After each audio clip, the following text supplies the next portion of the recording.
name is Fran Hilton-Smith. I'm a trustee of the South African Women in Sport Foundation. The purpose of the foundation is to promote emancipation of women in sport through advocacy, mentoring, education, training and research. Today we're talking about taking up space, coined by Miss Universe Zozibini Tunzi, to teach young girls to take up space. Nothing as important as that, cementing yourself and leave a legacy. Our amazing panel and seasoned broadcaster, Impo Letsoloyani, is going to lead today's panel discussion. Thank you so much, Fran, for that great introduction into today, which is the final day of the South African Women in Sport Foundation's conference. It is going to be quite an entertaining one, and more than anything, a very informative one. As a friend has already said, my name is Mpole Tsulonyane. So without further ado, let me let you know what it is that we're going to be talking about today. So this is the final day, and I'd like to give you a very warm welcome. So today, our theme is taking up space. I'm coming for everything men said I could not get. Because the thing is, whether you like it or not, there are those times when you're an absolutely amazing woman in sport, right? You could be an athlete, you could be a coach, you could even be a trainer, but we find ourselves in situations where there is just no political will, or whatever it is that is happening in your life, there's just doors that keep being closed over and over and over again. So this is why today we are having this conversation, so that we can try and find a way forward for all the women who are already in the sporting fraternity, but also those who are looking to come after us. So without further ado, let me let you know who I'm going to be in conversation with. I'm so excited. So one of the speakers is actually a former basketballer of note, whose accolades include captaining the national South African as well as the SA student women's teams. She's a trailblazer. She was a trailblazer during her days as a Western Cape player. She captained the under-18 USASA, senior women's and students teams. And she catapulted her career, where her journey as a student athlete began at Rivers Community College in Missouri, United States, graduating with an Associate of Arts degree before transferring to the University of Mobile in Alabama, where she obtained a Bachelor of Science degree in business. And trust me, her accolades go on and on and on, because she is just phenomenal. Without further ado, let us welcome into the discussion Emma Letwaba. Otherwise, if you know her well, you probably know her as Diesel. Diesel, dumela. Dumela, Paul. Thank you for that intro. Wow. It's an absolute pleasure. So here's what we're going to do. Instead of me leaving you in the lurch, let me introduce all the other panelists, and then we can have a nice discussion where, you know, we're not just having this conversation between the two of us. So joining myself and Emma is also Coach Dumsane Chauke. She has coined a phrase that I absolutely love, which basically just says, she will fly. And for me, that literally epitomizes today's conversation, because I know you want us to fly. And that's literally what we're going to be doing. So Dumsane is a lover of sport. She is also the SPAR Proteas assistant coach. However, netball has always been her passion. And it's been her first love, and she's literally cemented herself in the sporting fraternity. She's very tall. Don't let that chair fool you. She's very tall. The other lady who is joining us, very tall in her achievements, of course, is none other than Maria Letwaba. She's broken many barriers in male-dominated industries such as soccer and in business. And she basically was the founder of football team, Ria Stars Football Club. In fact, my husband played for that team at some point. So Maria has contributed in my life in some way, shape, or form. So without further ado, let us welcome Maria Letwaba. Also joining us from the sports medicine side of things is Professor Christa van Rensburg. She is a professor and of course a rheumatologist and sports physician. She heads the sports medicine division at the University of Pretoria, where she has trained over 100 postgraduate students to become sports physicians. This is our panel. Ladies, welcome to the discussion. Without further ado, let me start off with you, Emma. Emma, taking up space. This is something that comes with a lot of responsibilities, right? The other ladies, by the way, you're more than welcome to get in on the conversation. If Emma says something that you would like to jump into, please don't hesitate to get in on the conversation, because this is a conversation after all. So Emma, when it comes to taking up space, that comes with a lot of responsibility and accountability. How have you managed to cement yourself in the field that you're in?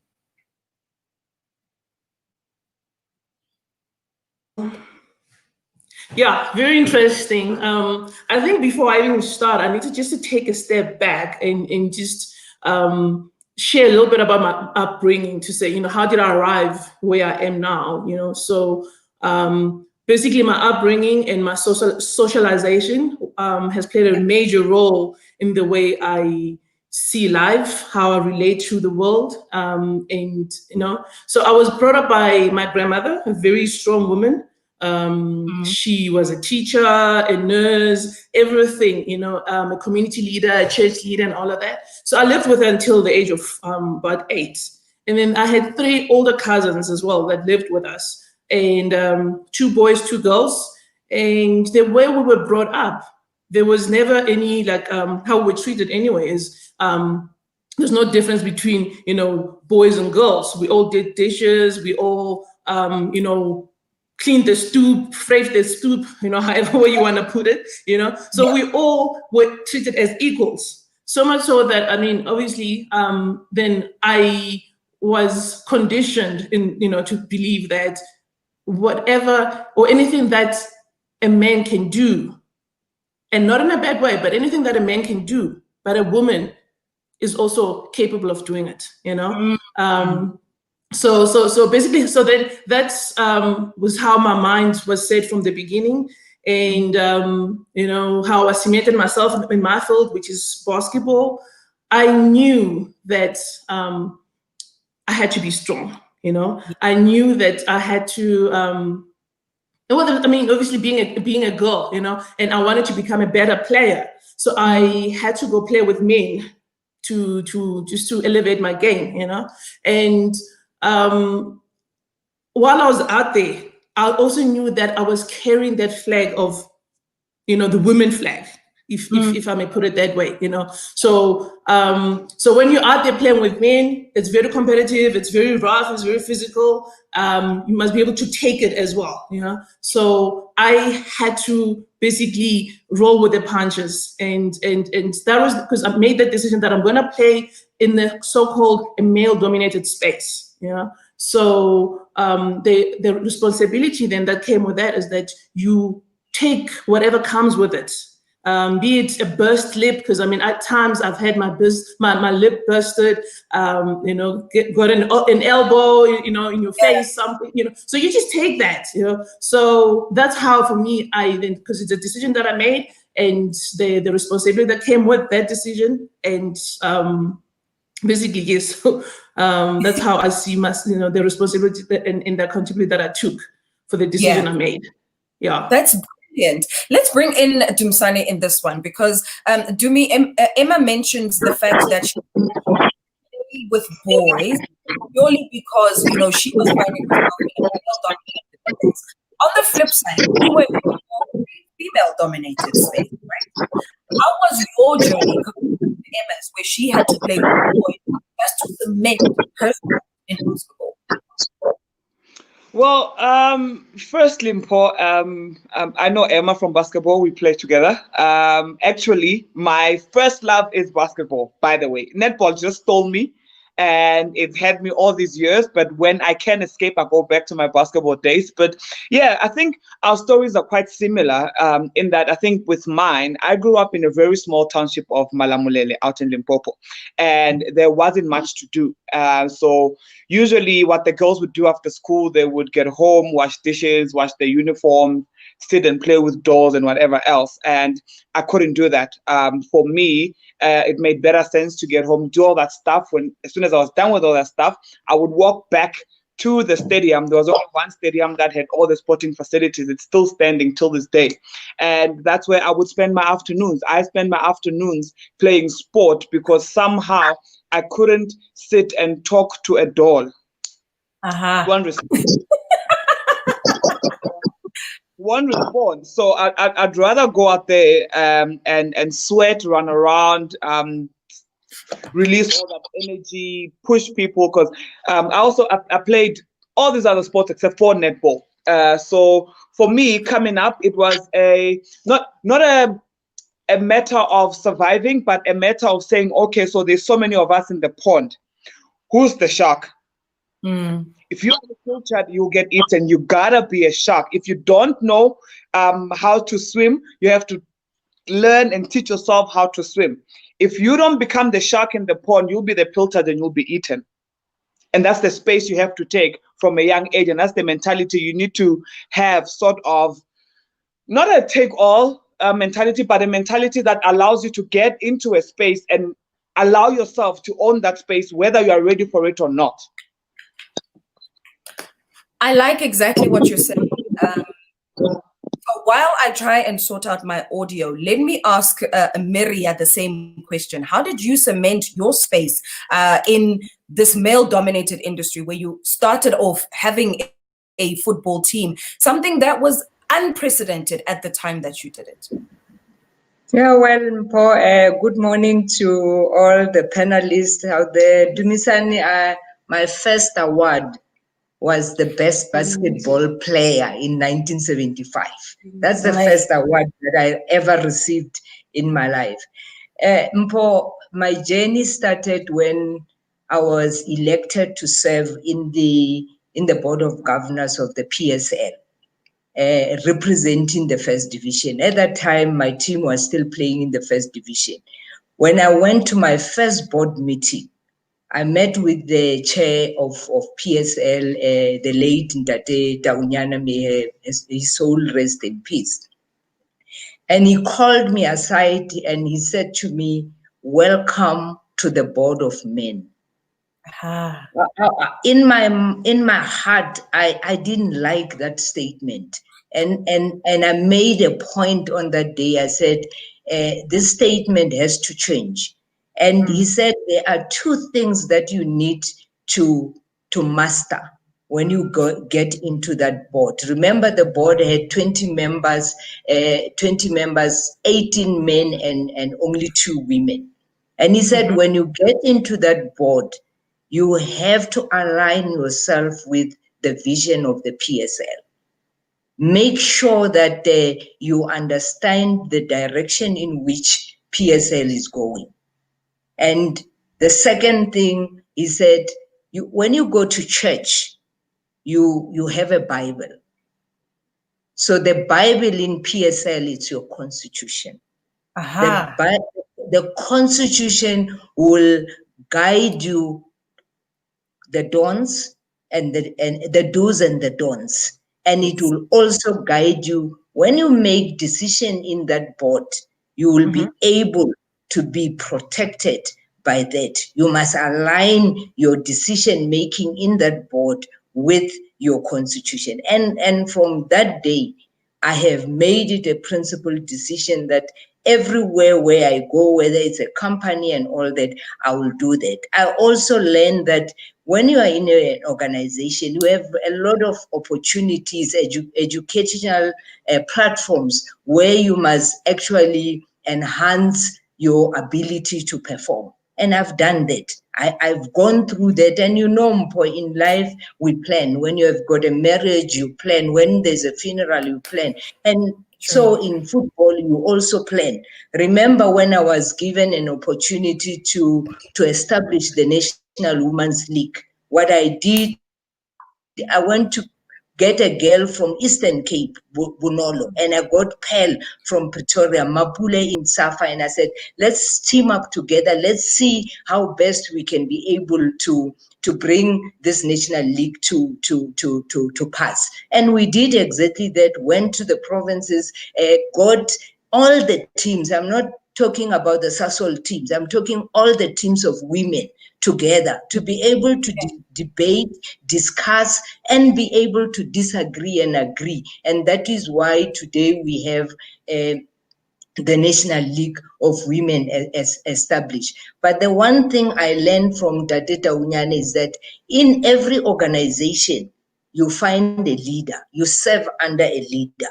And there are different types of leaders. I'm going to touch briefly for only two. You have got a democratic leader, you have an autocratic leader. A democratic leader involves taking all opinions of others into consideration, making decisions based on the inputs of others. The democratic leader will understand your strength and your weaknesses and give responsibility accordingly. And the autocratic leader, it's a leader that is characterized by individual control over all decisions, typically making decision without considering or rarely accepting any advice. So those are the things that I've learned and I've cemented, and that is why I can stand firm in any organization and raise my voice if I have to do so. Krista, from a medical perspective, what are some of the challenges that we face as women? Because so often, for instance, you will find women who say, I struggle when I have to be in a certain team being coached by a man because, you know, they might not understand certain female things that are happening in my life. So what are some of those challenges outside of that time of the month, you know, where you need that support from a female who might understand? What are some of the challenges, other challenges that women face in the world of sport?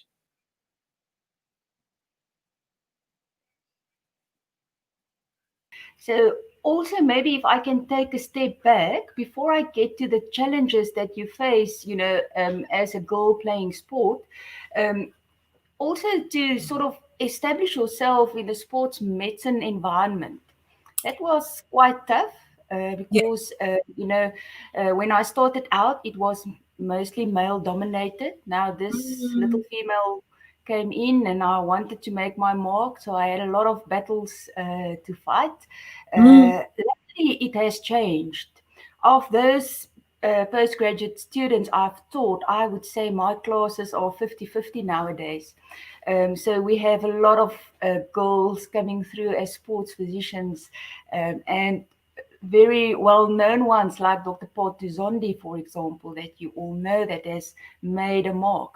So we do face challenges in that environment as well. And even in this modern day, you will still get on committees that people sort of think your opinion is not as good as the male sitting next to you. And the problem, I think, is because men are physically stronger. People tend to think they also have better skills and intelligence, which of course I would challenge. But I think, you know, for the girls, it is really true that if you now go with a sport team, there are certain things that you're just more comfortable with to share with a lady rather than your male counterpart. And I must say the last few years, you know, the medical teams going with teams will have female representation, which I think is very important. You know, there are differences, but it's just because of physiology that I also need to just, you know, state. We're only different because of physiology. Our brain power is the same, maybe more in some instances. Our skill sets are the same. But yes, we still do have challenges. So we've all spoken about some of the challenges that we have faced in this male-dominated industry more often than not.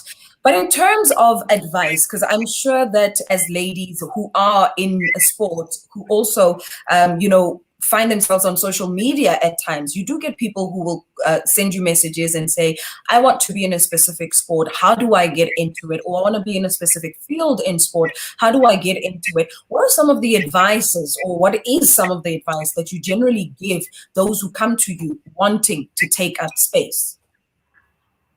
Emma, let me come to you.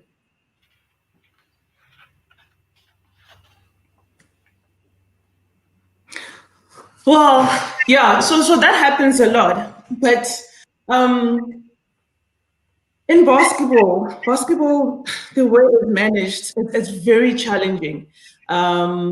It's not how well, right now it's not the way it was in the past, like in the 90s when I first, got introduced to it. Because it is back then, you had interprovincials or national tournaments that you'd look forward to, and other competitions and stuff like that. So it was back then, it was easy to be motivated and be inspired and stuff like that. But now with the younger girls, remember now they're also competing. Basketball's competing for attention with other sporting codes like your netball, hockey, and other things. So if a sport is not really well managed, or the administration is not how it's supposed to be, it becomes very difficult to keep the players encouraged and motivated. But look, there's still high school basketball that's there. There's varsity basketball that's there. So when younger players ask for advice, I tell them that, firstly, don't allow anybody to box you.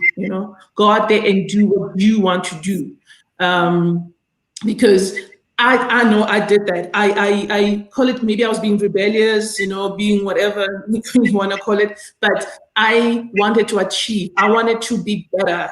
And I didn't want to let any situation, circumstance, a person to stand in my way. So if you have that, you head strong, and you have your goal, you know what you want to do, it's easier. And also, if you have the support from your parents, the people around you, the teachers at school, it's easier to remain motivated and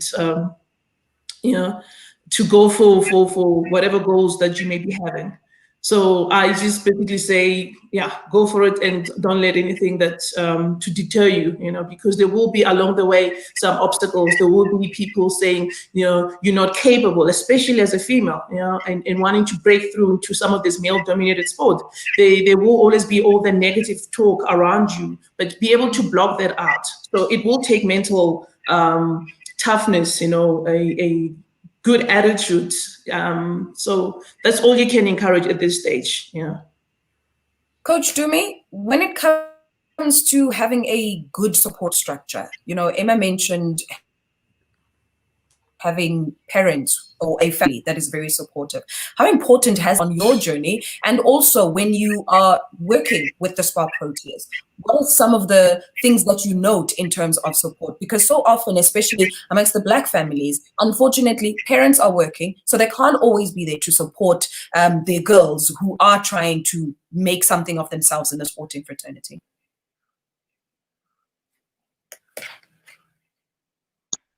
Sorry, can you hear me? Yes. Yeah. Well, I guess I was one of those. My parents were always working. We grew up, and our parents always worked for us to have a better life. I wouldn't complain because they made sure I always had all the equipment I needed for my sport. But now, growing up, and now being on the other side of the fence, being a parent myself, yes, working, yes, traveling, yes, doing all these other things, but bottom line is I try to be there for my son, because he's also another one. I wonder where he gets his energy. Anyway, he does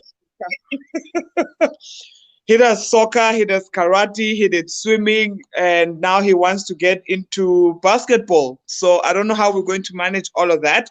But I guess my part in that is just to, you want to play basketball? Great. Let's get a basketball coach. Go, let's go play basketball. It's my job to encourage him to play all these sports so he can find himself. Without me pushing him to basketball, he can find himself and find what he is good at, what he is passionate about, and what he wants to do. My job is to support him. Now, on the flip side of that, I am very fortunate to have a very supportive family.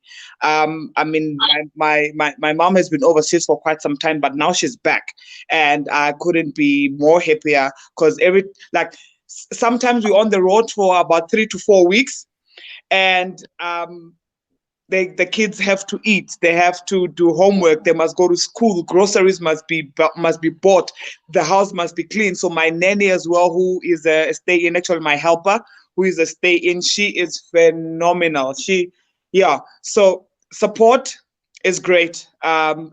When we give support to our offspring, and the support that we get from our family and those around us and our friends assisting us to still be able to be ambitious and chase our goals and chase what we are trying to achieve. But also, it's a responsibility for me to offer that support to those coming after me, because I know what I've been through. I know what it took for me to get here. And that then ties in with the question that you had asked, Emma, where I get questions on coaching. Well, I get questions on both playing and coaching. So the playing part is pretty easy. You just tell the girls to just keep working hard. Like Emma said, challenges will come, and if it then boils down to how bad do you want it. When it comes to the coaching part, yes, support, yes, obstacles will come. Yes, you want to do it, but also you need to know why you want to get into coaching. Because a lot of people get into coaching because they think they're going to become rich. No, darling. We don't get rich on this thing. Knowing why you're getting into coaching will then lead to you being grounded in certain principles that will guide your coaching philosophy also.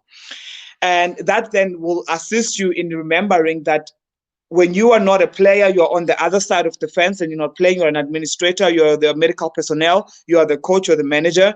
It's all about the players. It has to be about the players, otherwise you are doing the wrong thing.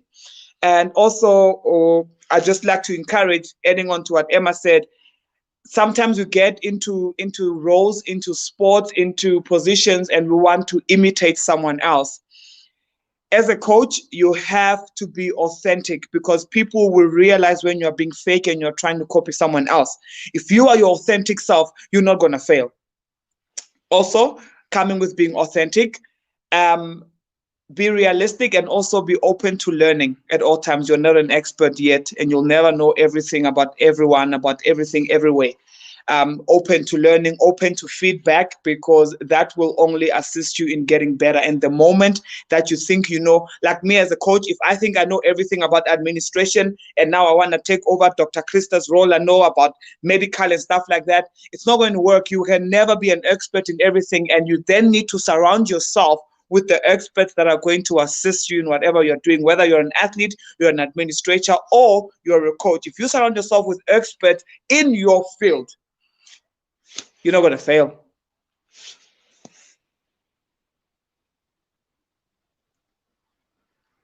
Cannot hear you, Mpo. Can you unmute yourself? Can you unmute?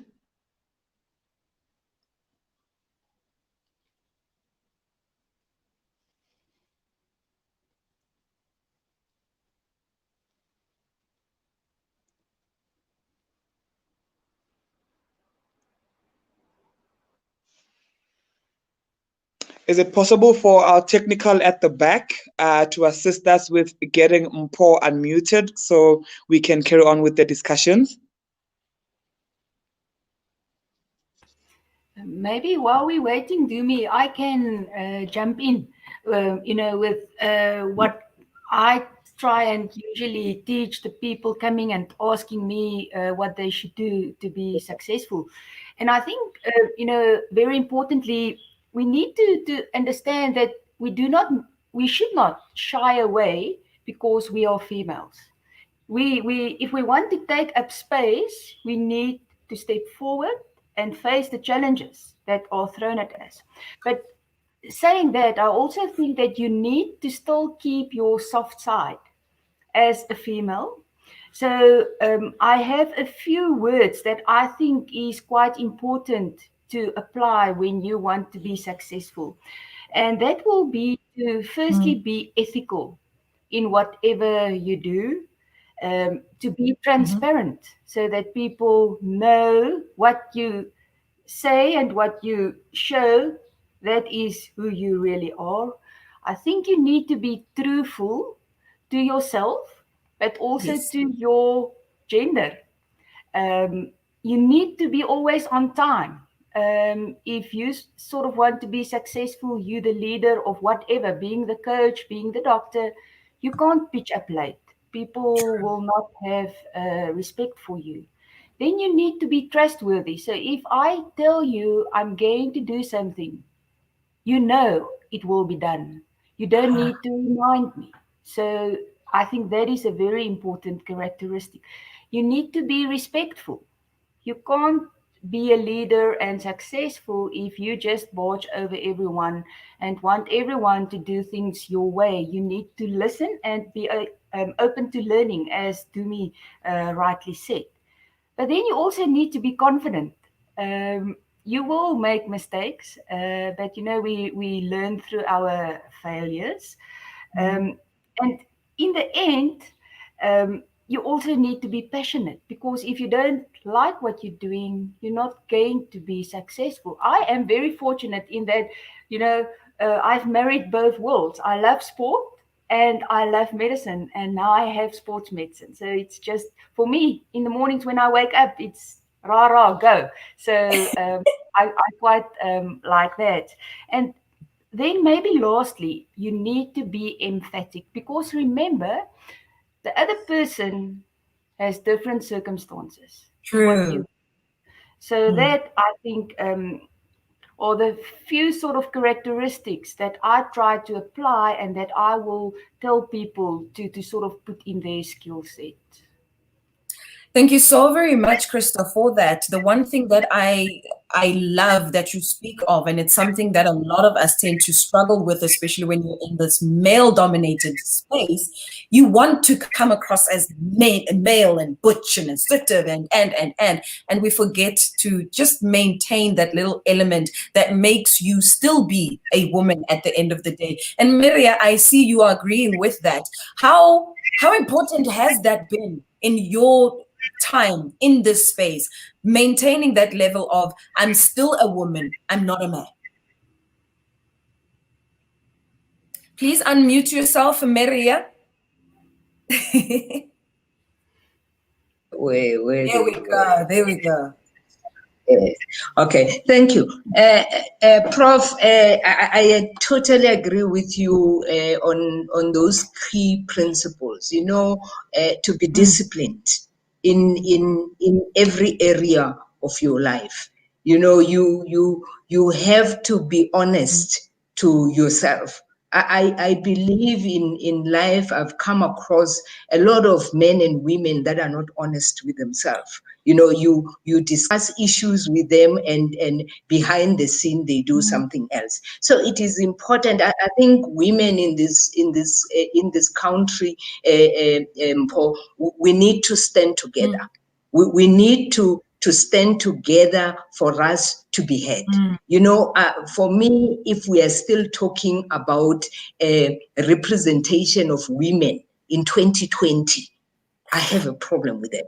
Every August, we have all this beautiful conference where we are talking about issues that frustrate us, issues that are our challenges, but we need to act. I think it is time for South African Women in Sport Foundation to put action in place. We have been talking for a very, very long time. We must emulate the 1956 women that stood up and say, enough is enough. We have talked enough. Now it is time for action. But my advice to young girls, the new generation that are coming after us, it's to say, look, in a journey of life, Mpo, it is okay to lose people. It is okay. You are going to lose people in your life, but it is not okay to lose your soul. Never in your life as a woman lose your soul because of a position. it is so important that we stand up and talk. When you are in the boardroom, don't talk outside the boardroom. Raise your voice. You know me, I talk. I raise my voice. No one can silence me, especially when I am convinced that the purpose that I have is from God. I know that no man can silence me, no man can stop anything that I have to touch, that I have to do. So I'm encouraging young women out there that silence, yes, it's golden. But in the boardroom, when you are silent, you agree with everything that happens in that boardroom. You agree with every decision that happens, as long as you don't challenge those decisions. I think women, we should stand up. We should not wait for position to be filled by men when we are there. You know, when a position is created in organization, men are first priority. Women, we must first motivate why Mpo must be available for that particular position. So those are the things that are faced women out there, Prof, and we can only win. We have so much capacity as women to stand up together and fight for each other. So if we learn to do that, my advice is that really as women, we are able to achieve a lot of things. Coach Dumi, I see you agreeing so much with what Miria is saying. I am curious about your thoughts on what she just said. No, you know what?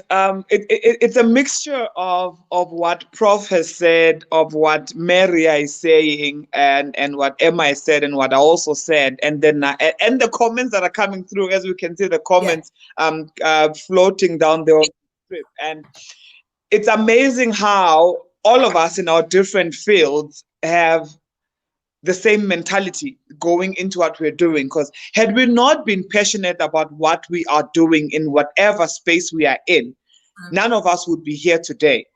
And I am agreeing because Umeria has been through the most, and we all know it was in the media, and it's encouraging for us to have women like her that we are looking up to, that we are having these conversations with, because I believe she is one of the most established women administrators in our country. She's literally a walking library. That every conversation you have with her, there's always going to be something that you take home. And for that, I commend her, and I commend women like Prof. Krista, who have, also ushered in Dr. Zondi, who's busy. She's very busy. She's busy commenting now as we're talking. And I think Dr. Zondi stands tall because she stands on the shoulders of women like Prof. Krista. We stand tall because we stand on the shoulders of women like Maria. So my shaking my head was me agreeing and saying, yes, here we go.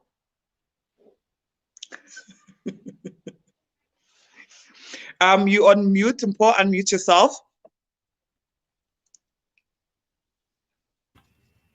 Okay, unfortunately, Mpo seems to have disappeared. She will be back shortly. But yeah, let's just talk, just keep the conversation going, because this is, after all, a conversation.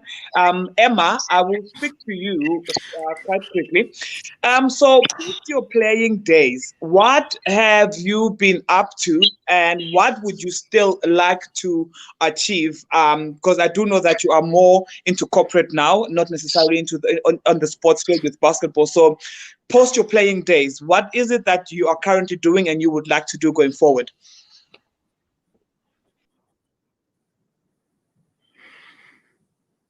All right, so can you hear me? Okay.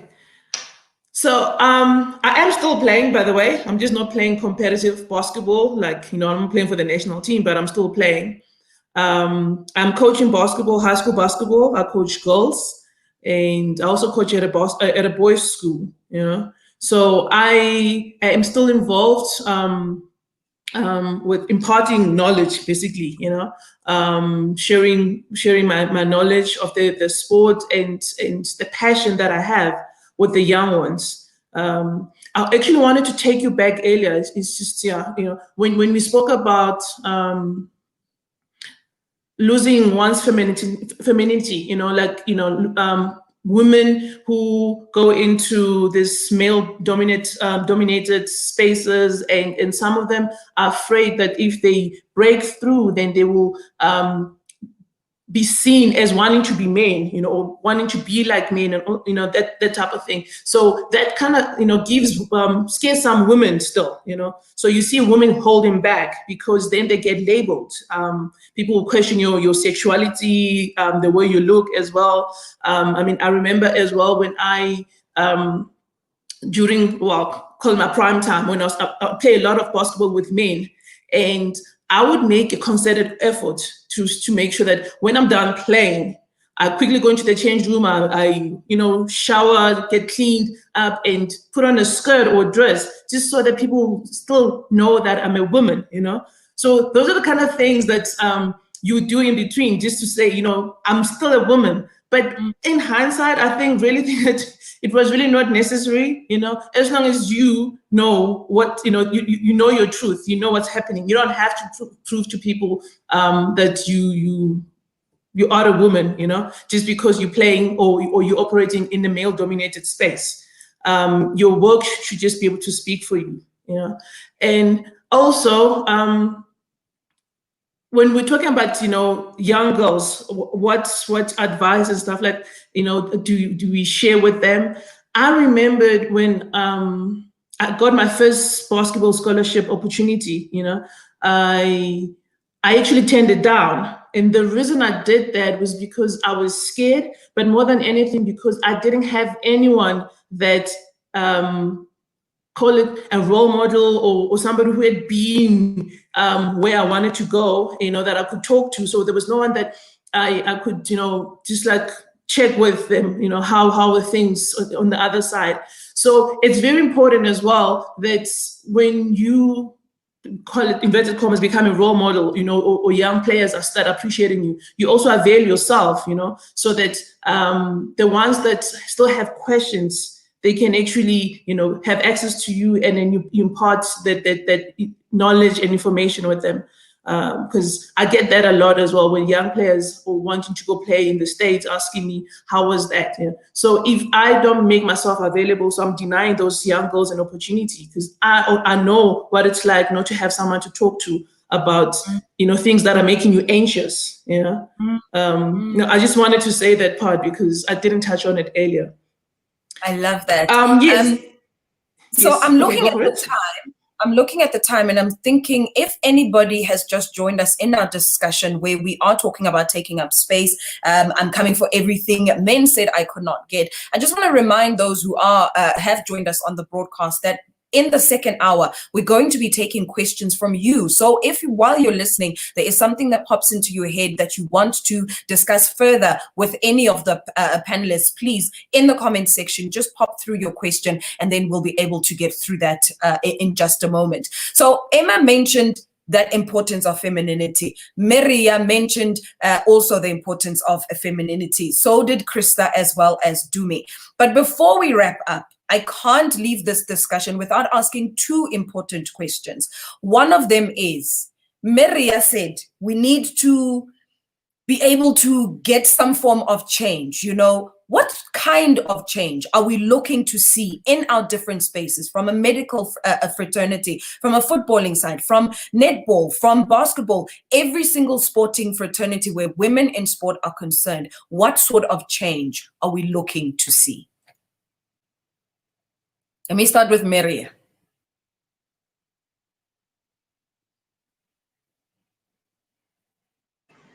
But there's one thing that we need to have in our country, in South Africa, and I think South African Women and Sports Foundation it's engaged in that process.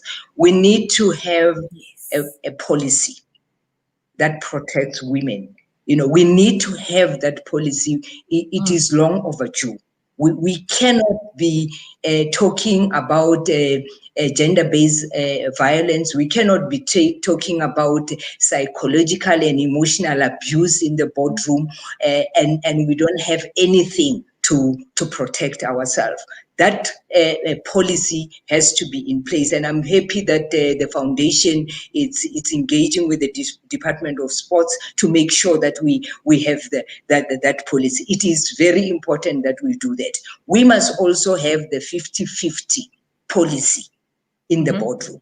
That is key. We have been talking about that. I'm very, very happy that in the last Congress, SAWASF has endorsed the 50-50 representation in the boardroom. That decision must go to all the federation. It must be implemented by each and every federation. And I'm telling you, Mpo, I'm sure people are listening. If SAWASF is not going to make sure that the federation are implementing that, I know the foundation will do that. The foundation is going to push very hard to make sure that we have representation of women in the boardroom.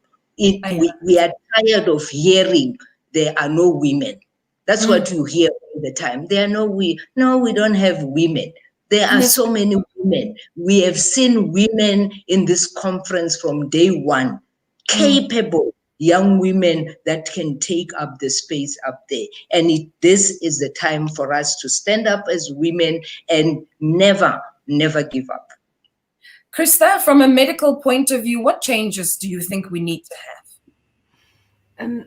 Mpo, I think I want to ask for three things. The one is we need front runners. We can't expect other people to make the changes we want. So we need people that will be willing to take the challenge on and to sort of move on. That will be the first one. The second one will be to give opportunities to others.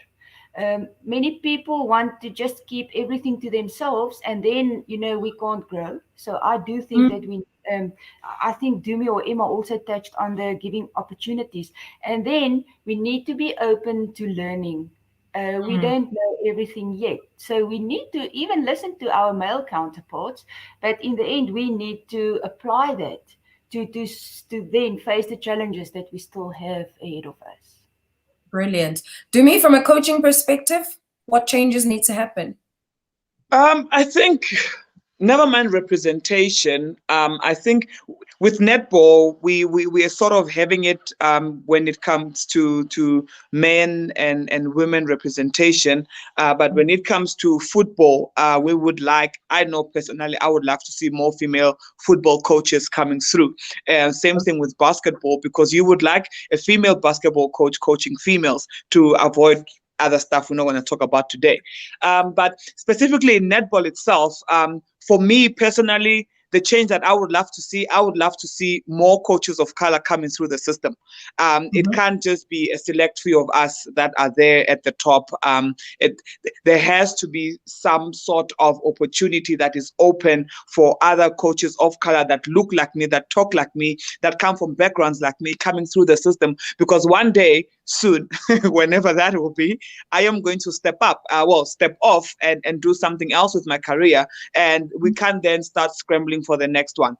There has to be a pathway, there has to be opportunities, there has to be guidance for those coaches as well, because coaching is not just about getting onto the field and telling kids how to run around or telling kids how to play. There's planning, there's administration, there's the emotional, there's the psychological side that comes with all of that. And if we don't have the mentors to hand over that knowledge, hand over a bit of that experience to those coaches, it will not work. So in netball specifically, I would love to see more coaches of color coming through the system, and also getting the necessary assistance and guidance and mentorship to be able to make it to the top, so that the day I leave, someone else then comes in or even does better than me. I agree with you completely. Emma, from an athlete's perspective, what changes need to happen?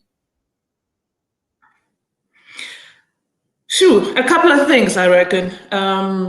Firstly, we know that women and men don't get the same exposure when it comes to media coverage, if I have to use basketball as an example, recently the NBA is back on our screens, well, basketball is back on our screens, but they're only showing the NBA. Yet there's a women's basketball that's happening at the same time. But why are we not, showing women's basketball on TV? We spoke about young girls having people to look up to. So a young girl cannot look up to LeBron all the time. He's too far-fetched. Have a female player that they can see and can relate to. That bring it closer to home, basically for the young girls as well. The other thing is, so men have a professional league in South Africa. It's been 7 years, and when that was introduced, we were told the women's league would be introduced in 2 years' time. So 7 years on, nothing has happened, and people are happy just to, be, with that situation. The other thing is also at varsity level. We have something called Varsity Cup for basketball. So last year was year 2 of that. And in year 1, it was boys only. And when we were asked what about the girls, they spoke about the budget. But then why don't you just split the budget in half, and so that both men and women, or boys and girls, can have, the equal opportunities. So that's the work in progress. And so women always have to be, constantly be fighting all these fights and all the struggles. It's unnecessary, And then also, some of these decisions that are made on behalf of women's teams or athletes and stuff like that are made by men. Why is it that women are not in there to have a say on what needs to happen, on the women's side of things as far as sports is concerned? So I spoke about media coverage, I spoke about just, opportunities, but then also to expand on opportunities, when female athletes retire, especially in South Africa, they don't have or they have limited opportunities or platforms where they can continue, giving back or playing in a different role, but, within the sporting fraternity. So women always have to work extra hard. You have to go to school. Misani earlier mentioned that I'm involved in the corporate world as well. Yes, because basketball does not put food on the table, So I'm still playing, I'm coaching, and I still have to have a day job. Whereas the men, some of them just only focus on playing professional, and they get enough money, so they don't have to worry about all the other things. So the money that women get paid needs to be looked at as well. Even the prize monies for tournaments and winning championships and stuff like that. It's another factor. So all of those things need to be looked at. I would like to see those changes. But also closer to home for me, basketball is I'd like to see more females in the office, at the national office, Basketball South Africa. Because right now we don't have any women. So there's nobody that's being the mouthpiece or the voice for the women. So that needs to change. I'd like to see that change. In hindsight, when you look at your career, and I'm talking to all 4 of you ladies, in hindsight, when you look at your career, is there something you wish you had known before you got into the sporting space as a woman? Any one of you? I see they're all taking a moment to think.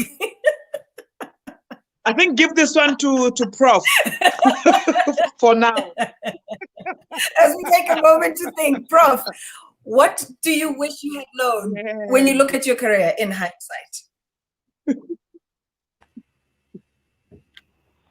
Like Dumi said, it's difficult, because you sort of face the challenges and you go day by day.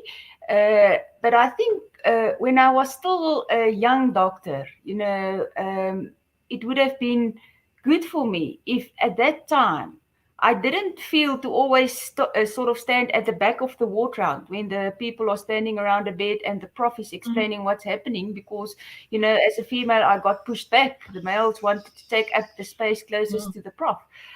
So I've learned, and that's why I said that, as women, we should not shy away. We should take up space. And that is why I think passion is so important. So I would say to any young girl that wants to become a sports doctor, let your passion just take you and do it and enjoy it. Brilliant. Miriam?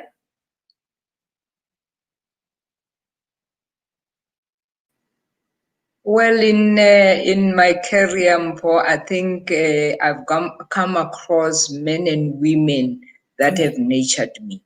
And I think I got almost what I wanted to be in my life. I think I'm here where I am because of great women and men and women out there that have taken their time to nurture me. I have come across those women and men, and I think Ndambi is one of them.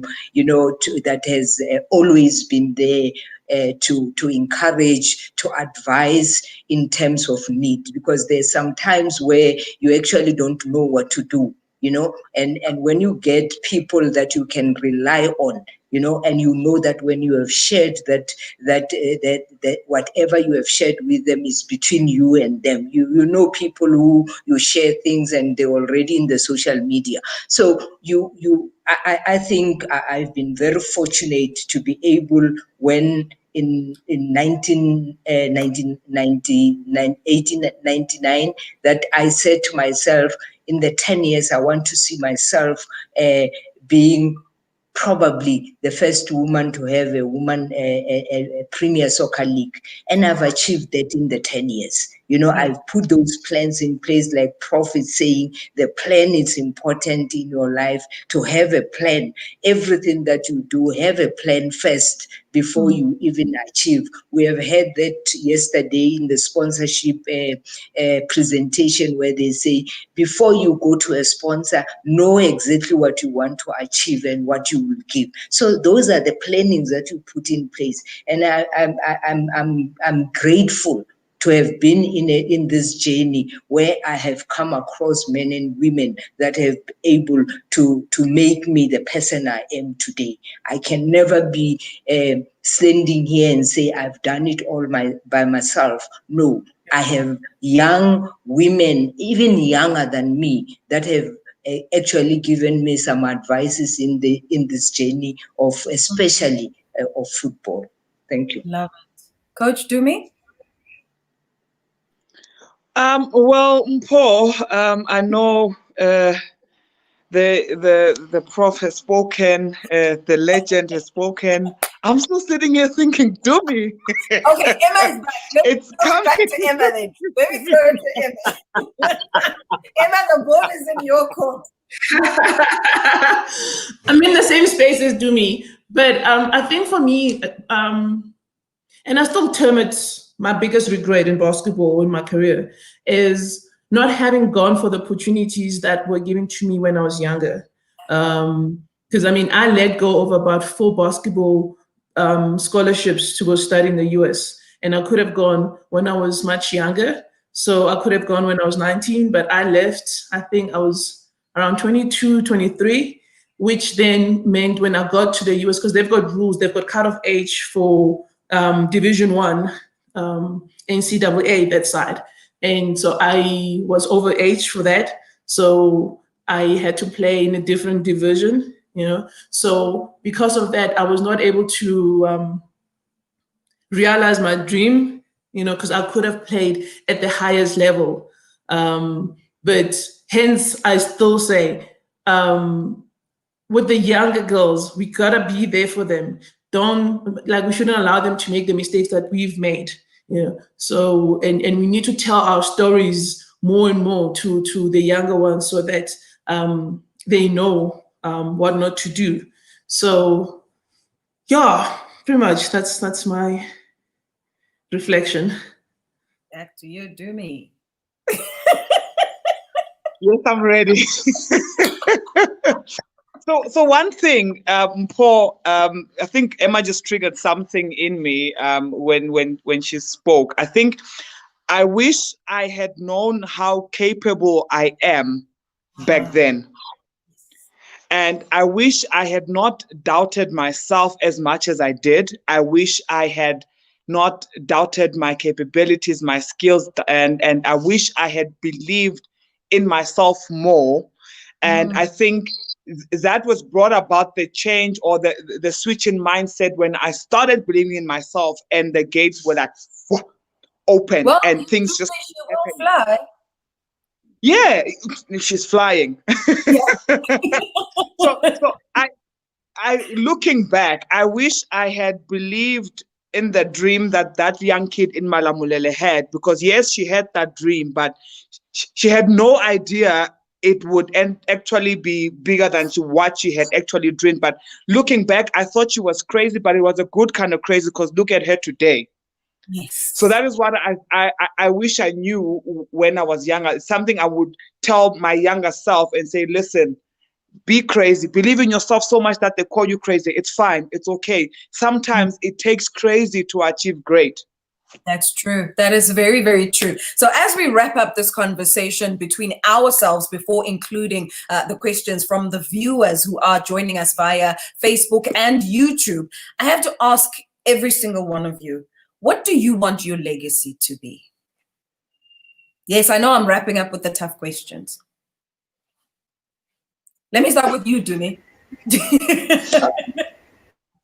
Oh, wow. I was saying, geez, I wasn't volunteering to go first, but it's fine now that we're here. Okay. So one thing I would like my legacy to be, Mpo, I would love to leave a legacy that has empowered young girls. And that is why the foundation was formed. Empowered young girls through netball, because all of us, we've come through here. We're all here through some or other sport. And sport is actually a tool to do something. And I would love my legacy to be that I use sport to empower those that are coming after me. I use sport, I use myself as a living example to say, listen, just because you were born in a small township somewhere that people don't even know about, might not even find it on Google even, that does not mean you are not allowed to dream. But remember, whatever you dream also, it's going to take some doing on your side, some sacrifices, some hard work on your side, some tears sometimes, and some serious challenges sometimes. But if you believe in yourself so much, it will be achievable, and sometimes even way beyond your dream. So my legacy will be that I was able to use sport to empower those that are coming after me.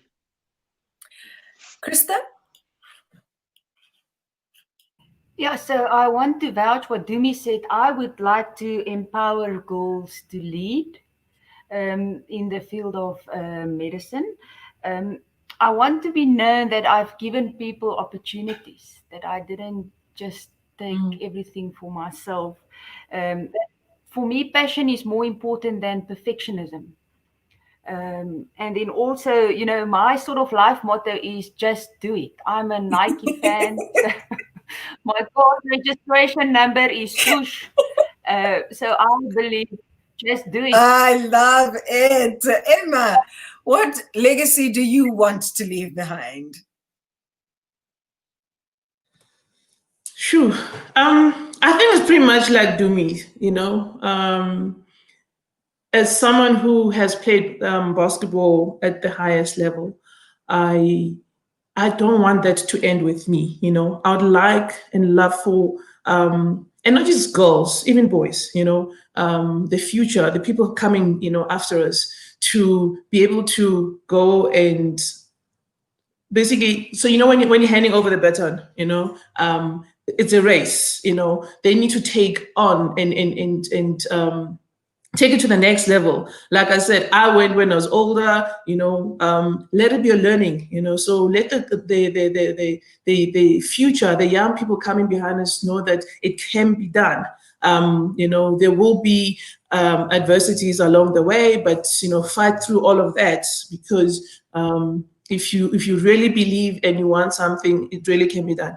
I would like to, well, I've been talking to Dumisani as well about, you know, forming a foundation. I'd like that, because I'd like to create a platform where young girls can be nurtured and have an opportunity to interact and engage, you know. So so I've been using Dumisani as my sounding board, and she's been very helpful. So I'm learning from her as well, you know. So that's basically what I want to do, you know. be able to give young ones the opportunity to take their careers and aspirations further. So it seems like all the ladies just want to pay it forward. Maria, how do you want to pay it forward? What do you want your legacy to be? Yes, Mpo, let's be honest. I've served football for more than 31 years, successfully and with integrity. What is it that I want to see when I retire, when I'm at home? I want to see a lot of things happen in sports. One of the things that I want to see happening in my lifetime is to see no rural girl or rural boy struggling to pursue their career. I have seen a number of women that have committed suicide because of abuse by either their managers or their coaches. What happened to them? Nothing. You know why there's nothing that happened? Because they come from a very poor family. They need a legal advice. They need someone to fund them to be able to get that lawyer. So I have established a Really Dwaba Foundation, and that foundation, I have been very critical with it to partner with stakeholders that will assist what I'm talking about, a legal firm that will be able to cater for those young rural boys and girls that are stranded, that give up because there is nothing they can do when they are abused. A university, I'm talking to few universities inside and outside the country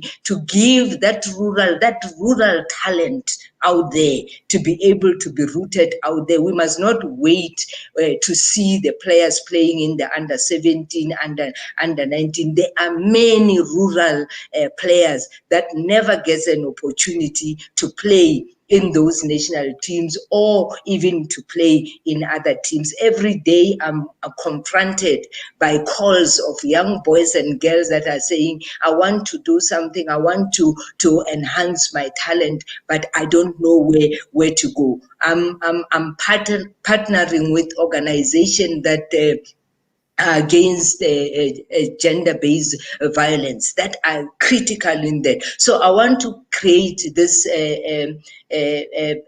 foundation that will have all this component that will assist an athlete. If there is an issue, I will be able to handle it because the parents don't have to go and get funding somewhere else. And when a young boy, a girl from Bochum has been identified, that young boy can be able to be put in an academy. You know, Mpo, when you take a young girl to an academy, you need to have some funding. And I know a lot of parents don't have that. So this is the type of foundation that I have established, and I was just putting all these systems together so that when I put it out there, I know that I can be able to assist. And I must say that the Women and Sports Foundation has done tremendously in assisting a lot of young girls out there, you know, mentoring young girls, taking, the other day we were speaking to a sitter with the foundation, and we were saying there are so much money, there is so much funds that are available, but these sitters don't have any programs. So the South African Women and Sports Foundation is going to partner with the sitters to make sure that even the furthering of studies for our girls out there, it is something that is not a struggle. I know the Banyana, I know that when I traveled with them to Netherlands, I took a responsibility to ask each and every one of them, how did they achieve in being graduates? Because 90% of them are graduates. And I can tell you right now, with no doubt, for that, all those girls, they have paid for their own fees. They've never been assisted by anyone. I even asked them, do you know the Legacy Trust, the money that was left by 2010? And I can tell you right now, Not a single one has ever even applied for that. And I felt very guilty there. And I'm saying, I am in that organization. How on hell have this girl not known that they could? Because I know that the Legacy Trust has helped a lot of individuals to further their studies. But if I look at the girls, so let's have this foundation like the Women in Sports Foundation that have assisted so many young girls to achieve what they could not have achieved on their own. That's the legacy that I want to see. When I'm sitting there, I want to be given an honorary member of the South African Football Association, because I have participated, I've added value, and I can still even add value even in my retirement. That's what I want to do, because I think I did really serve football in with integrity and successfully so. Maybe don't you have an Andrew Mlangeni green jacket, or should we put in the application? I still I'm hoping the foundation, the Women and Sports Foundation, will recommend my name there for a green jacket. You know, you can imagine that green jacket. You know, look at the figure of the green jacket. Just look at that. It's one of the things that we need to empower. There's so many heroines out there that needs to be recognized. You know, we don't want to hear one person being recognized. Not that a person should not be recognized a lot of time. You know, I have been recognized many times. You know, I even have the Life Achiever Award. So I know that there are a lot of women out there that have done outstanding in a lot of spheres of their lives, and we need those recognition. And who must recommend us? True. If we leave it to men to recommend, men will always recommend men. So we must always be alert that when there are recommendations to be made anywhere else for the awards, we must stand up as women and remember that rural woman out there that has got a soccer team of girls and they play with barefoot, they don't have soccer boots, they don't have any other thing, but that woman on a daily basis has taken these young girls out of the street and put them in a soccer field. Let's identify those kind of women, those kind of men, and be able to recognize them properly. Brilliant. Now, as we wrap up the final 50 minutes or so of what the discussion that we're having now, I'm going to be throwing some questions that we have from the viewers via Facebook as well as YouTube. But before I do that, I just saw a comment that resonated so much with me, and I'm sure will resonate with you ladies. Veronica Ngobeni says, I don't buy into this narrative that women tend to put other women down. I have been privileged to receive support from many people, of whom most were females. Let's stop fueling this regressive narrative. It is not helping our agenda of women taking up space and setting each other up for success. And I completely agree with that. So often you get told, oh no, women are not successful because, you know, other women have got issues. Mabenya, sports consultants, want this question asked: how can the space be taken on disability sport? Because generally that is a space that we tend to not consciously think about as able-bodied people. When it comes to disabled sport, what can we do to make sure that they are also given an opportunity to take up space? Any of the ladies. Include them in the decision making. Let's have the disabled taking part in the decision. Don't take decisions for them. Let them be part of the decision making. It is very important. I think Emma has raised an issue where men make decisions on issues of women. And you ask yourself, why would we have that? So I just think that space should be created where when you have opportunities, have a disabled person. I don't know whether they are called disabled. I think they're not called disabled people with disability. I think you are able then to get their own experience to bring into that particular decision. So we must be able to have them participate in themselves to assist in making those particular decisions. Anyone else have anything to add? Yeah, can I add on to that? That was a nice one by Mary in terms of inclusivity. I think the other thing that goes with inclusivity is education. Education to the able-bodied people or personnel that then would then be in a position to include the differently abled individuals. I say education because sometimes I've attended a few disability games and stuff like that, and someone wouldn't even know, number one, how to assist someone in a wheelchair. Number one. Number two, they don't even know how to address them and not sure what they can say and what they cannot say. One thing I have learned through interacting with people with disabilities or differently able-bodied is that they don't want you to feel sorry for them. They see themselves as the best. And some of them, you'd even, if you interact with them, you'd even forget that maybe they're missing a limb or something like that.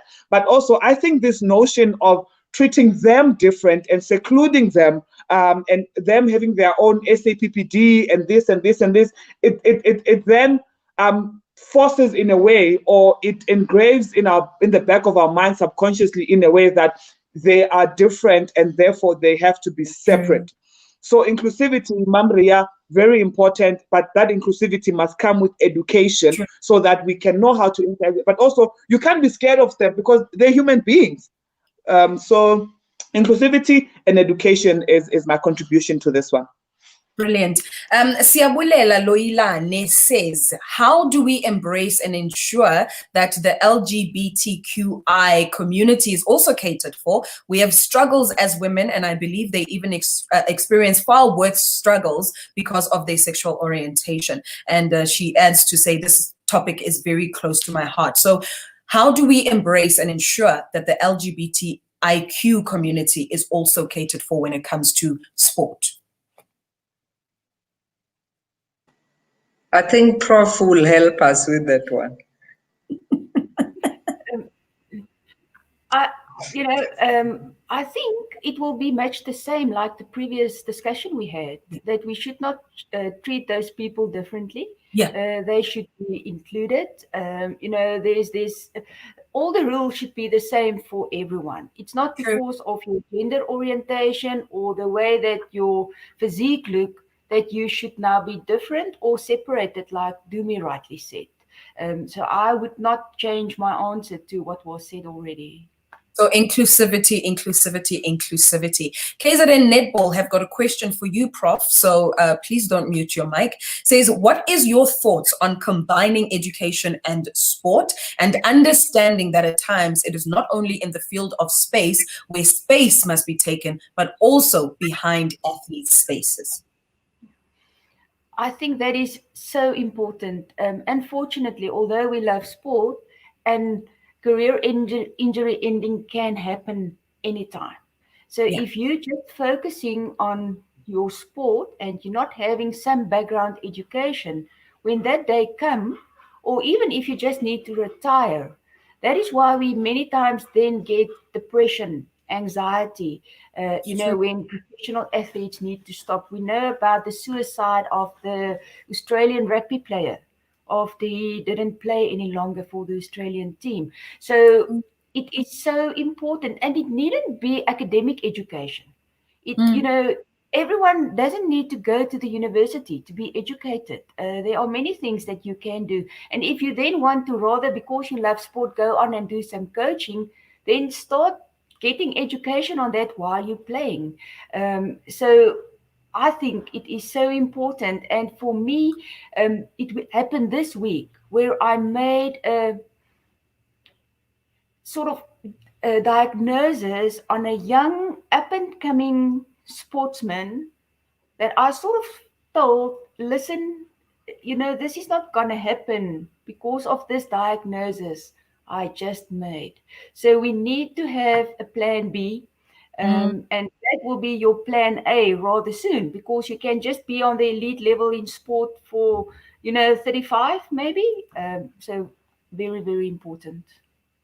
Maria, we No, have. I Yes, do you think want to? also, just to add to what Prof is saying, the school sports is very important. You would know in soccer, when a player is 18 years, we are told the player is young. That player is old to actually to get married very soon. So we have to have school sports, and I'm happy that I think the Department of Sports and Education are speaking to each other so that we get sports back to school. Remember, at our time, we had sports every Wednesday.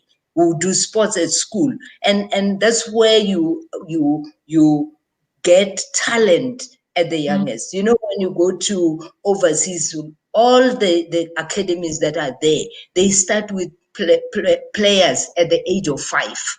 Yes. We don't have that. We need to start having sports played at school level. If we have that, I'm sure football would be far much where we are right now. Because we only have players when they play in the ABC Municipal League or when they play in the local football association. But where the cream of the crop is, players like Dr. Kumalo, Jomo Sono, they were founded the school. Trot will tell you that it is where all these great footballers were found, where they were found at schools. So we must be able to get back to the basic. I know SAFA is making every effort to make sure that school sports it's happening, although there are still some challenges. But as I say, the Minister of Sports and Education, they are talking to make sure that the reality of school sports must happen. I like that you're mentioning school sports, because there's a question here that talks also about something Emma had mentioned. Emma speaking about how she got to advance her career in basketball because of having received a sports scholarship. Now, when it comes to sports scholarships and sport bursaries, that's something that you very rarely hear of in this country. Are we ever going to get to a point, do you think, ladies, where we are going to get people who are not necessarily academically gifted, but very gifted in sport and be able to advance their education because of this passion that they have? I think we can. I think we can. We are able to do that. I can say that the South African Women and Sports Foundation has created that opportunity. I've just said that in our last discussion, we're talking to a sitter, where the sitter, the lady from the sitter was saying, why don't you use the funds that we have? We know the funds for sitters are taken back to Treasury every year because they are not utilized. So indeed, if we have, and I'm sure the Women and Sports Foundation will be the first foundation that is going to create that opportunity for girls specifically to have those sponsorship, because there are so many girls that have gone overseas. They get frustrated when they don't have accommodation, they don't have the flights, there's just so much that what we're talking about in terms of sponsorship, especially when you have to enhance, when you have to grow your career somewhere else outside the country. But I'm confident that the Women and Sports Foundation will do that very, very soon. Coach Dumi, you'd wanted to add to that? Yeah, I was about to say we do have in the university setups there are sports bursaries that are available. I mean, I myself I got my qualification through a netball bursary that I had at the Nelson Mandela University, and I do know of other the varsities that do partake in the varsity netball. I'll talk about netball. I won't talk about soccer and rugby. I'm not there, but I do know that there are universities that do offer scholarships, or you want to call it bursaries, and some universities then partner that up with the NSFAS. If maybe they are not able to offer you a full scholarship, then they assist you with your NSFAS application so that your studies, your accommodation, and your meals, everything is covered for you to pursue your sporting career while getting a university Yes. education as well.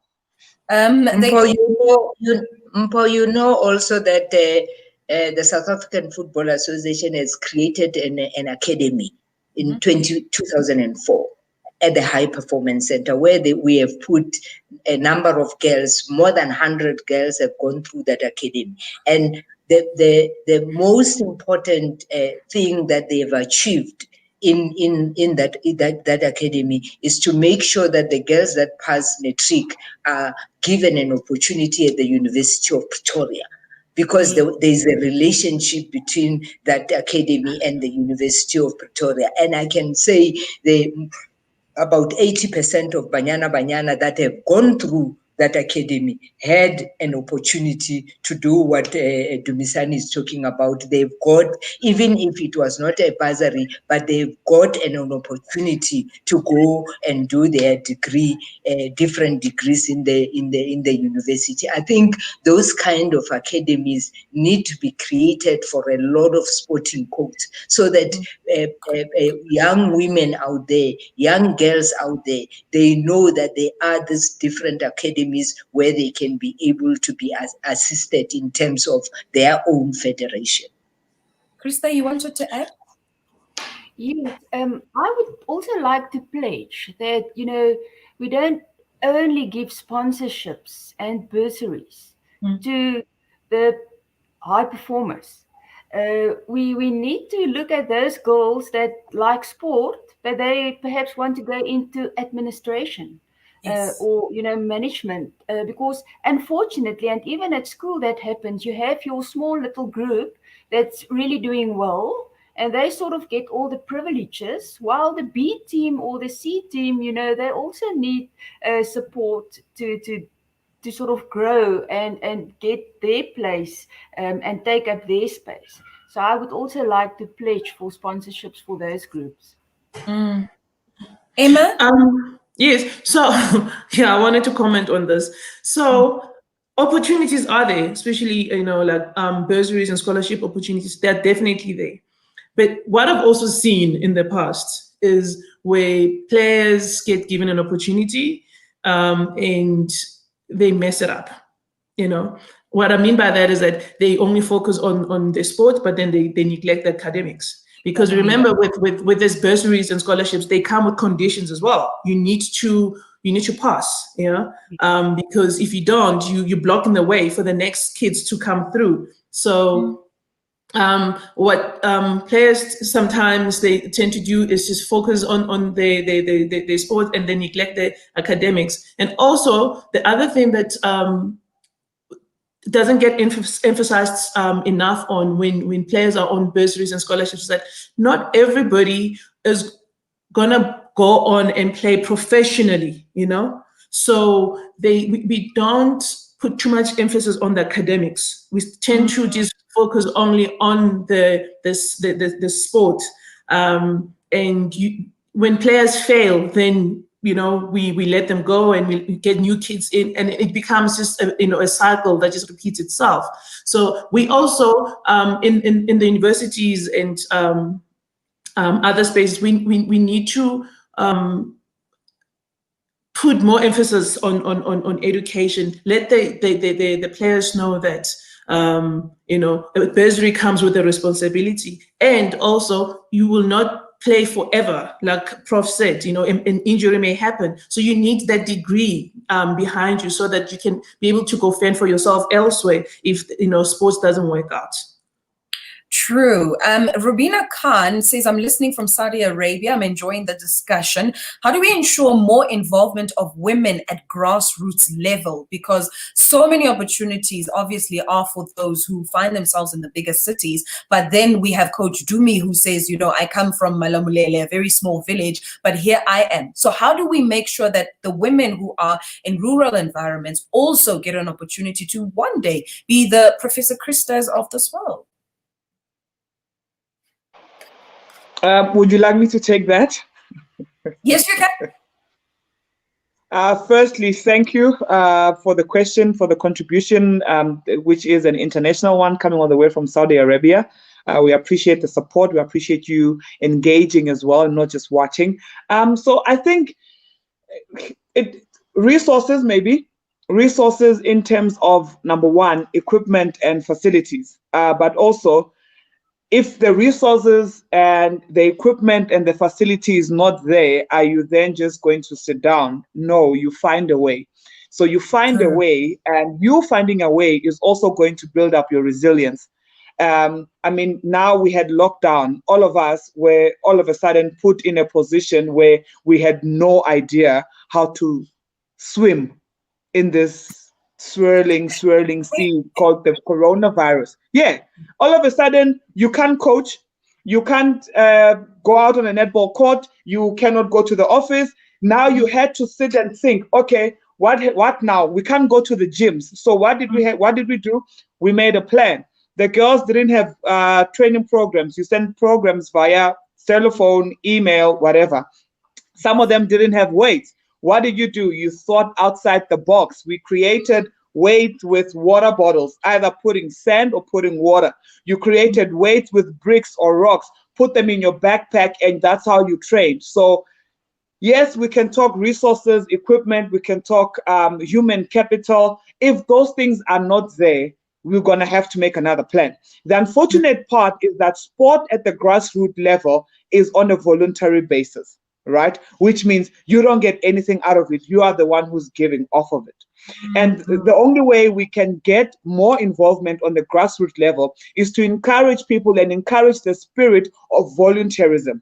I don't think it's that big here in South Africa, but I do know in other countries, be it Australia, be it New Zealand, be it England, the spirit of volunteerism is quite great, and that has added to the success of their sporting environment in those countries. So I guess encouraging the spirit of volunteerism, but also at some point recognizing that volunteerism, don't take it for granted. Now, no, they're doing it, they've got all the time. No, maybe they don't have all the time. Maybe they're doing it because their kids are involved in there. Maybe they're doing it because it's the passion that they have for the sport, or they're doing it because they have the time to do it.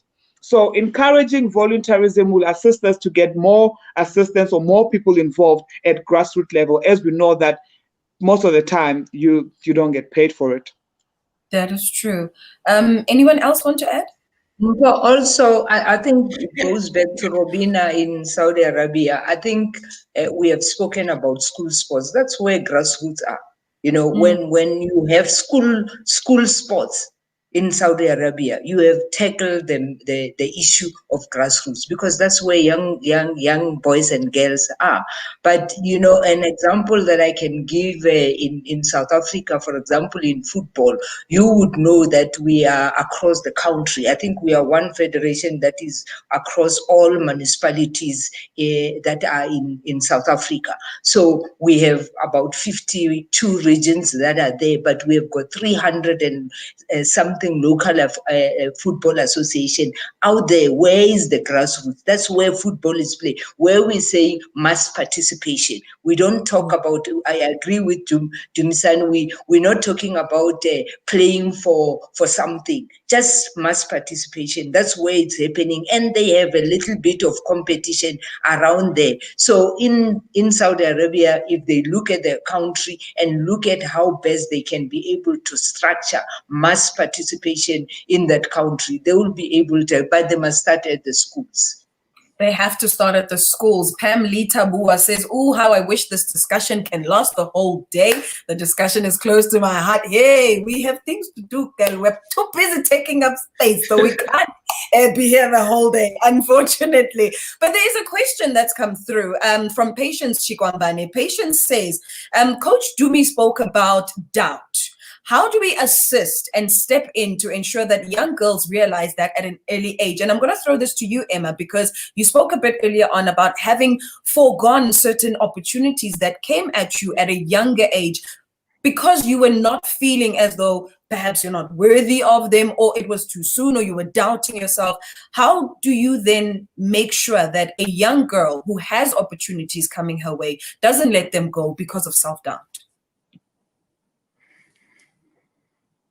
Yeah, so you would remember that I also touched on, you know, the likes of myself and, you know, other senior players and players who've been there before, making themselves available, you know, being able to share our stories with the younger kids so they know what we've been through and the mistakes that we've made, so they, you know, share our learnings basically. Yeah.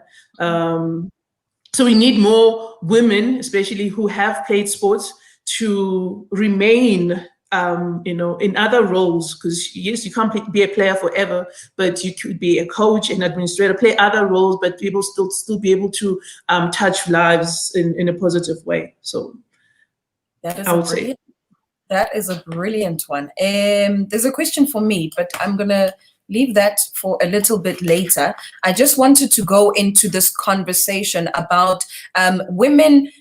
I'm just not finding that, that comment right now, but about the fact that we sometimes as women, because we feel as though the pie is not big enough for everyone, we tend to close the door on each other. You know, Coach Dumi, there's an opportunity that is happening somewhere. I know Dumi would be perfect for that. But instead of giving Dumi that opportunity, I would rather then, you know, go call a Sfiso somewhere, because I know Sfiso's not going to take a spot that I feel is for me. So my question to all you four ladies, Krista, Ria, Emma, and Dumi, is the pie big enough for everyone?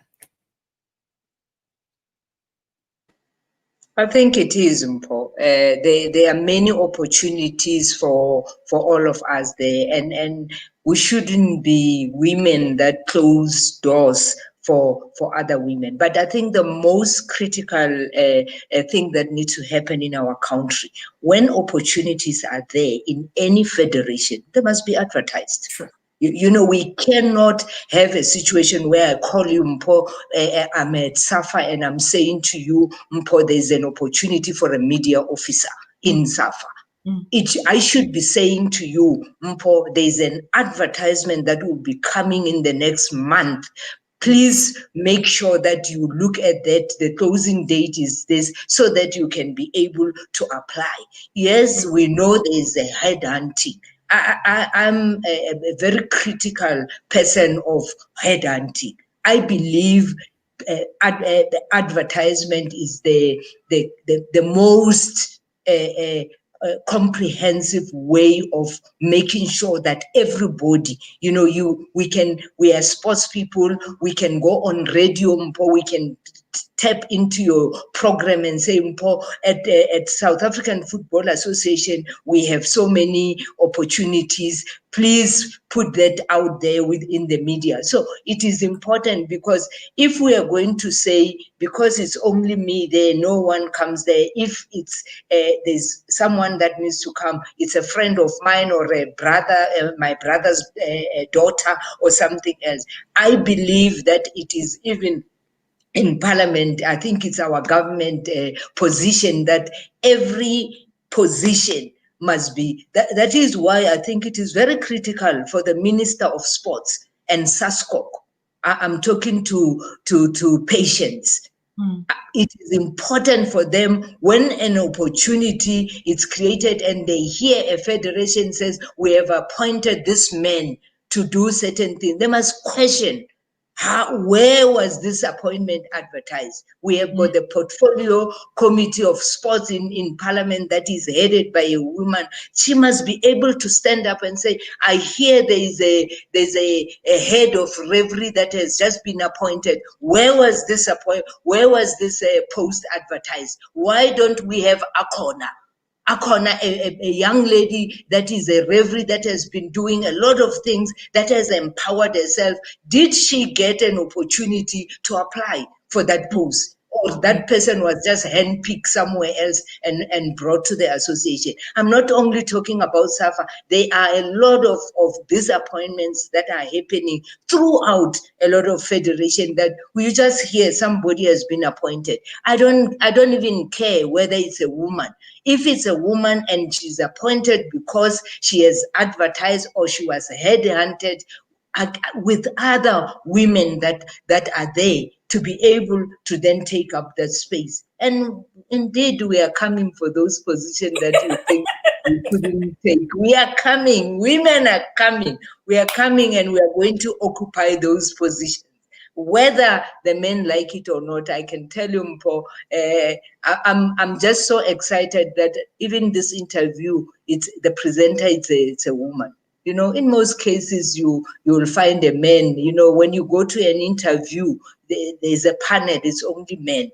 You know, and when you are a woman, you're already intimidated before you even start telling them why you think you are the right person for this position. So I'm saying we shouldn't hear what you ask. Why do we have opportunity? Yes, opportunity appointments. We hear appointments every day in the federations.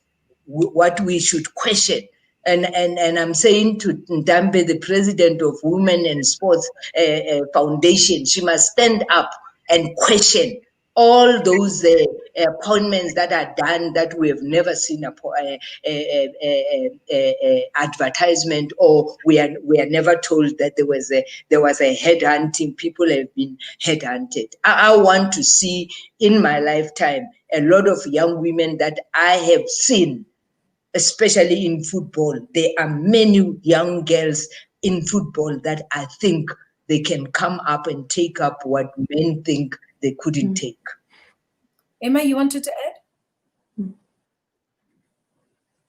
Yeah. No, I wanted to say that, you know, it's nice and, you know, well that we're talking about breaking down, you know, this gender barriers and all of that. But as women, because the question was, is the pie big enough? And the question is, yes, definitely, you know. However, we also need to change our mindset. We need to shift this paradigm, you know. I'm actually here today because of another woman. I got invited by Dumisani. Every now and then when there's an opportunity that she thinks that fits, you know, my, you know, call it personality, call it my capabilities, my passion and all that, she reaches out, you know. And so I think if more women can do that, you know, as you're moving up, as you're doing well, you know, pull other women with you. Don't leave them behind, because if you don't do that, it does not serve the purpose. You know, and I mean, I'm really, really proud of Dumisani. If I've never told you this, you know, I'm very proud of you, and I think you're very, you know, selfless. And keep doing what you're doing. I really appreciate that. You know, you're another woman that's empowering other women, inspiring other women. Well done. Yay! We love it. So what do I say now? Because I had my notes written out.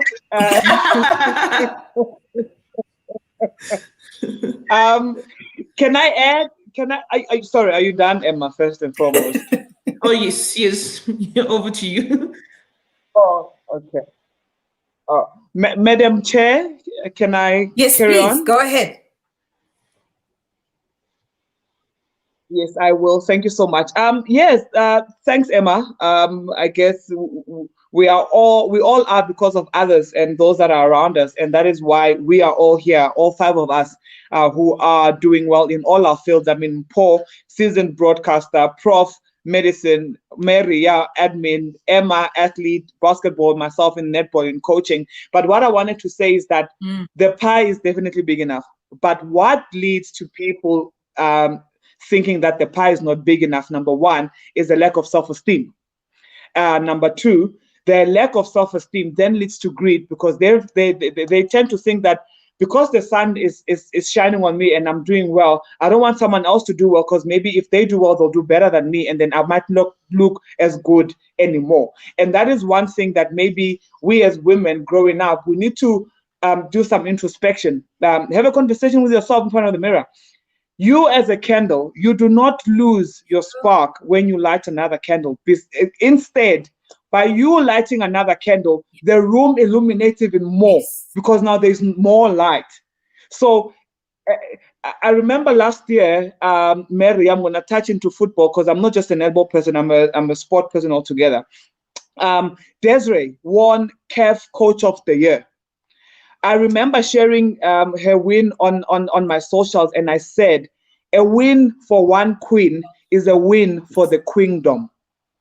And I think the moment we start having that kind of mentality and realizing that, hey, if I have Emma in my corner and she assists someone else and that person assists someone else, or I assist Maria assists someone else, or Prof says, okay, I have 5 students, I'm going to assist.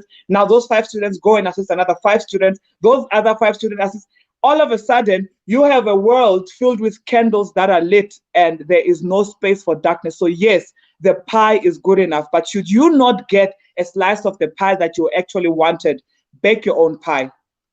Hey, I like that. But if you don't get the slice, bake your own pie. And we were doing that during lockdown, baking lots of pies, magwenyadi, banana bread. Because everybody was baking during this lockdown. Kristen, did you want to add something to this? Yes, of course, I agree with all the panelists, but I also think what we need to understand, even, if I just speak about sports medicine now, and if I get some of my other colleagues on, with whatever we're doing, everyone brings something else to the table. We can all be sports doctors, but still, Doc Markey will approach something in another way. Doc Porter will approach something in another way. So like Dumi said, in the end, we illuminate the room and it's just much better. So yeah, the pie is definitely big enough. I love it. Now, Maria, a bit earlier on, you made mention of how your journey has been great, not only because of the women who were supporting you, but also the men who supported you on your journey. So as a man, if I'm listening to this and I'm thinking, oh, wow, okay, so women want to advance one another. I'm a man, but I also feel as though I have a role to play. What do you expect of me as a man who also wants to empower women in sport? To encourage women out there not to be fearful, because most of us are fearful. We fear of victimization. Yes. We simply have this guilt in us that we are not able to perform. So I'm saying men that are there, that are able to empower young women out there, do it without faith. Yes. Give those young women an opportunity. Give them those lessons that we have learned as a man in sports. We hear all the time that no, women's football would still struggle because they're just entering into the field of women. But we have got men that have been there all along. So those are the men that we are the young girls will be looking up to be able to get those lessons that they have learned in their life. It is critical that we are able to, especially in football. And as I say, Paul, I have entered into that field when I was still very young, and there were only men around me. Who could have helped me? So those men that were there around me to say, yes, this is how we do it, this is not how we do it. I remember even women were saying, what is he trying to do in a men's world? But I close my ears to that negativity. I always my principle of life is to look into the positive comments that I get from people. So when you grow up as a young girl, you have a brother next to you. Like I said, I come from a family of boys where I could only get advice from the boys, nobody else, so it is important that the men that are there, they must not shy away from assisting those young girls, young women out there to be able to encourage them, give them those encouragement and say, yes, you can do it as a woman. You don't have to be a man to do it. You can do it as a woman. So it is critical that we learn from each other. We're not sitting here and saying we can only learn from women. We know that we can also learn from men. That is why yesterday we had Rexmex. We have invited a man to talk to us as women about sponsorship, and he has done so well. I've taken so many notes, and because I want to go back to a team. So I was listening to the notes of sponsorship and I'm saying, yeah, maybe Rednets must be my sponsorship manager, you know. So it was great to have a man also sharing with women what he has achieved, what he has seen in the space of football, because that's the space that he's playing as a man. Ladies, in wrapping up, I'm going to throw this to Krista. What's the way forward for us as women as we want to take up space? I think stay true to who you are. Take your womanness and your female and your soft side into the men's world and show them that we can. Thank you so very much. Thank you, Krista. Thank you so much, Me Ria Letwaba. Thank you, Emma Letwaba. Thank you, Coach Dumi. Very, very insightful, great conversations. I really do appreciate this. And I also just want to say thank you so very much for being so honest and so giving of yourselves. You know, you didn't really have to give us this time, but you did that out of the goodness of your heart and because you're so passionate about the space that we all find ourselves in, and because you're so passionate about wanting us as women to take up space. So thank you, thank you, thank you. I really do appreciate that. Having said that, we are just concluding the South African Women and Sport Foundation Conference. So basically now I'm going to bring on the lady who is the reason we are all here today. That is none other than Mentambi Ravele. Mentambi, thank you for giving me the opportunity to be here. Thank you so much for trusting in my ability to take care of this very, very interesting conversation. Thank you so much.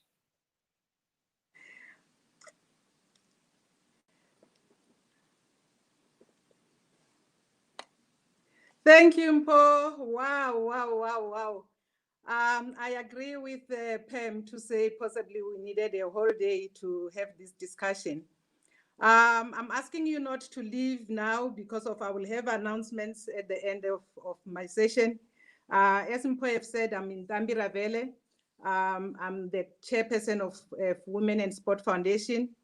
I am actually, I have a pleasure actually to thank you all for you to attend our conference, our 2020 conference, for the last 2 days and including today as the third day.